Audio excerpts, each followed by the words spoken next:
नमस्कार, वंदे मातरम। आप देख रहे हैं हमारा चैनल मुद्दा भारत का यानी मुद्दा आपका।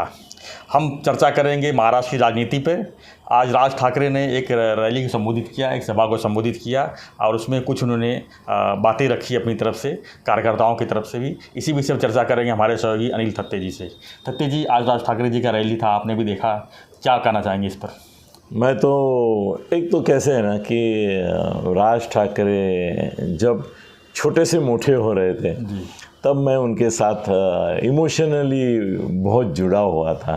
तो मुझे उनका देखना, उनके बारे में सोचना, उनके बारे में बोलना, और जब भी वो टीवी पे आते हैं तो वो एक रोमांच रहता है उनका, वो अनुभव करना बहुत अच्छा लगता है। तो वो जिस ढंग से बोलते हैं, जिस प्रकार से अपना मुद्दा पेश करते हैं, वो सब मैं क्रेज़ी हूँ उनका। और मुझे हमेशा एक बात और अच्छी लगती है कि राज जी पहले ऐसा सोच रहे थे कि मेरी एक वक्तृत्व शैली विकसित करूंगा जो बाला साहब से भी अलग होगी। और मैं वो आदमी था या कंसल्टेंट था या उनका मित्र था, ज्येष्ठ मित्र, कि जिसने उनको बताया कि नहीं नहीं नहीं, आप सिर्फ बाला साहब के शैली में ही बोलेंगे, उस प्रकार के ये करेंगे। और एक एम्बड़वार, नाना भाऊ एम्बड़वार करके विदर्भ के बहुत बड़ा नेता थे, उनका वरड़ी में एक फ्लैट था और उनका बेटा भी इनका राज साहब का दोस्त था। तो हम तीनों बैठ के सर कम से कम 200 वीडियो देखे। कितने? 200 वीडियो, मैं, राज साहब और एम्बड़वार का बेटा। और हम देखते थे सर कैसा करते थे। हाँ राज, ये हाथ इस तरह से ऊपर जाता है बाला साहब का बोलते समय, वो ये स्टाइल करते हैं, वो बीच में ऐसा करते हैं, वो अभी देखो ऐसा हाथ उनका होता है, वो जब कोई जोक ये करना है तो एक इस तरह से पहुँच लेते हैं सर। मतलब पूरा उनका जो बॉडी लैंग्वेज से लेके बोलने से लेके सब था, उसके 200 वीडियो मैंने और राज साहब ने साथ में देखे। और बाद में हम क्या करते थे, उनको बोलते थे कि अभी आप खड़ा होके, अभी इतना सुना आपने, आप एक सब्जेक्ट ले लीजिए और उसके ऊपर आप भाषण कीजिए। और वो भाषण हम शूट करते थे और बाद में बैठ के चर्चा करते थे कि बाला साहब का कितना उसमें असर दिख रहा है। सो धीरे धीरे ऐसा हो गया। एक दिन तो मैंने उनको बोला कि अभी पर्दे के पीछे अगर तुम भाषण कर रहे हो तो कम से कम 70-80% को लगा कि बाला साहब तो नहीं बोल रहे। जो देखेंगे वो बोले अरे ये तो हम इनके रूप में बाला साहब का ही अनुभव कर रहे हैं। और तुमने अभी मतलब क्या बोलते हैं, मैंने उनको उदाहरण दिया, वो देना नहीं चाहिए असल में, मगर उनको बोला कि दिलीप कुमार कितना बड़ा महान महान महान अभिनेता था, मगर उससे ज़्यादा राजेंद्र कुमार के पिक्चर चले सिल्वर में। मैं बोला कभी कभी ऐसा होता है कि तुम खुद को क्यों बोलते हो मैं डुप्लीकेट नहीं करना चाहता, ऐसा कुछ नहीं होता है। वो शैली है और वो ठाकरे शैली है। और तुम्हारे व्यक्तित्व में वो तेज है, वो तेज जो बाला साहब के चेहरे पे था, उनके बोलने में था, उनका जो स्टाइल था उसमें था, और वो तुमको लेना चाहिए। तो अभी भी मैं जब भी देखता हूँ तो मुझे वो एम्बड़वार के यहाँ पे हमने जो दिन गुजारे, कम से कम 4 महीने हम लोग वो 200 वीडियो देखते रहे, वो याद आते मैं रोमांचित हो जाता हूँ कि कहाँ था, एक बच्चा था, आज कितना बड़ा हो गया और अच्छा लगता है। आज उन्होंने, और सर देखो कि खाली उन्होंने अपना पार्टी निकाला ये नहीं सर, एकनाथ शिंदे को मैं 80% मार्क दूंगा, इसको 90% दूंगा। क्यों? जब बाला साहब नहीं हैं तो उद्धव के खिलाफ बगावत करना आसान है, बिल्कुल है कि नहीं? और वो जब बाला साहब थे तब बाला साहब के खिलाफ बगावत करना या तो शिवसेना के खिलाफ बगावत करके मनसे की स्थापना करना सर बहुत बड़ा साहस था, बहुत बड़ा साहस था। और ये इन्होंने करके दिखाया। और जितने लोग बाहर निकले शिवसेना से, उनमें से सिर्फ राज ठाकरे ऐसा नेता हुआ कि जिसकी अपनी ऑर्गेनाइजेशन, संगठना, पार्टी चैतन्यपूर्ण रही और महाराष्ट्र के पूरे पॉलिटिक्स में कल भी रिलेवेंट थी, आज भी रिलेवेंट है। कितने आमदार है, कितने नगर सेवक हैं, उससे कोई लेना देना नहीं है इनका। राज साहब का एक राज काफ़ी है 10 उद्धवों के लिए।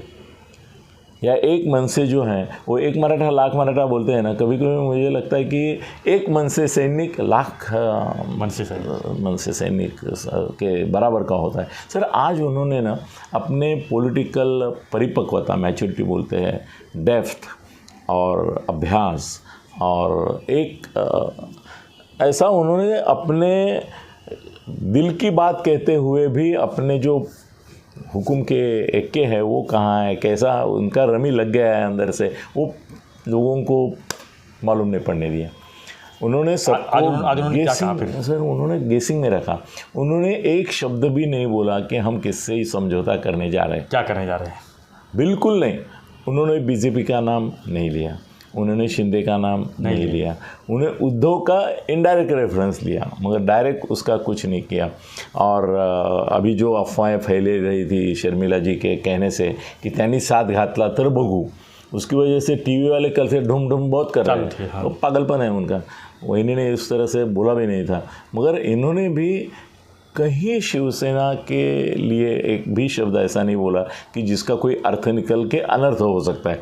उन्होंने इतना ही बोला कि तैयारीला लागा, कार्यकर्ताओं को अपने को अपने बल पर पूरे महाराष्ट्र में ताकत दिखानी है और सत्ता प्राप्ति के लिए जो जो करना होगा वो संगठनात्मक लेवल पे कल से आपको करना है।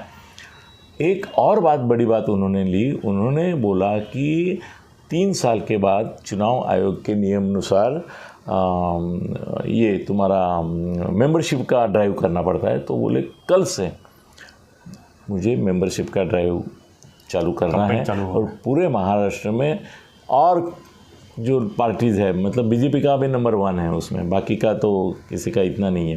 वो बोले कि मेरे को वो संख्या मेंबरशिप की जो है वो करनी है और आपके ज़िले में, तालुका में, घर में। उन्होंने तो यहाँ तक बोला कि अभी मेंबरशिप ड्राइव आप मॉल के सामने भी शुरू करो, मॉल के सामने एक टेबल डालो, जहाँ पे भीड़ है, अभी गणेशोत्सव है, नवरात्रोत्सव है, वहाँ हर जगह आपका एक टेबल और मेंबरशिप का ड्राइव होना चाहिए। तो उन्होंने उनको प्रेरित किया सबको, मगर उनको ये इनडायरेक्टली मैसेज दिया कि ये लड़ाई 90% हम हमारे बलबूते पर लड़ेंगे, हमारी शक्ति पर लड़ेंगे, हम किसी के साथ नहीं जाएंगे। इतना भी उन्होंने इंडिकेट किया, वो भी बहुत बात है। अभी उन्होंने क्या है ना, वो जरा भी वो बीजेपी के अनुकूल बोलते थे तो लोग हवा में बातें कि बीजेपी का सिग्नल दिया और शिंदे सेना उनके साथ है तो वो हो गया। सर अब उन्होंने कोई सिग्नल नहीं दिया। उन्होंने जो एक रहस्यमय पिक्चर होता है कि नहीं, कि आखिर तक खुलता नहीं, उसका राज नहीं खुलता, वो राज ने रखा।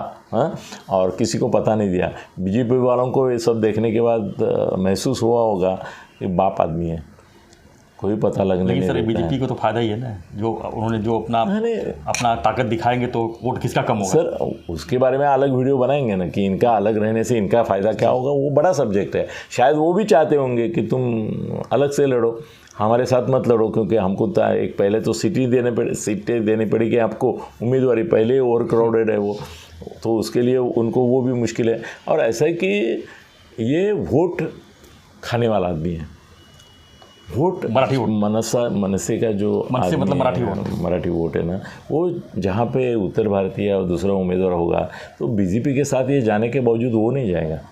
वहाँ अगर शिवसेना का मराठी है तो वो मनसे वाला शिवसेना के मराठी आदमी को देगा या तो शिंदे साहब के शिवसेना को देगा।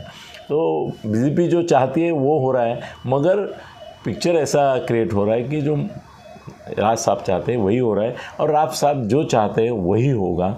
और आज की तारीख में ऐसा भविष्य मैं कर सकता हूँ कि ऑफिशियली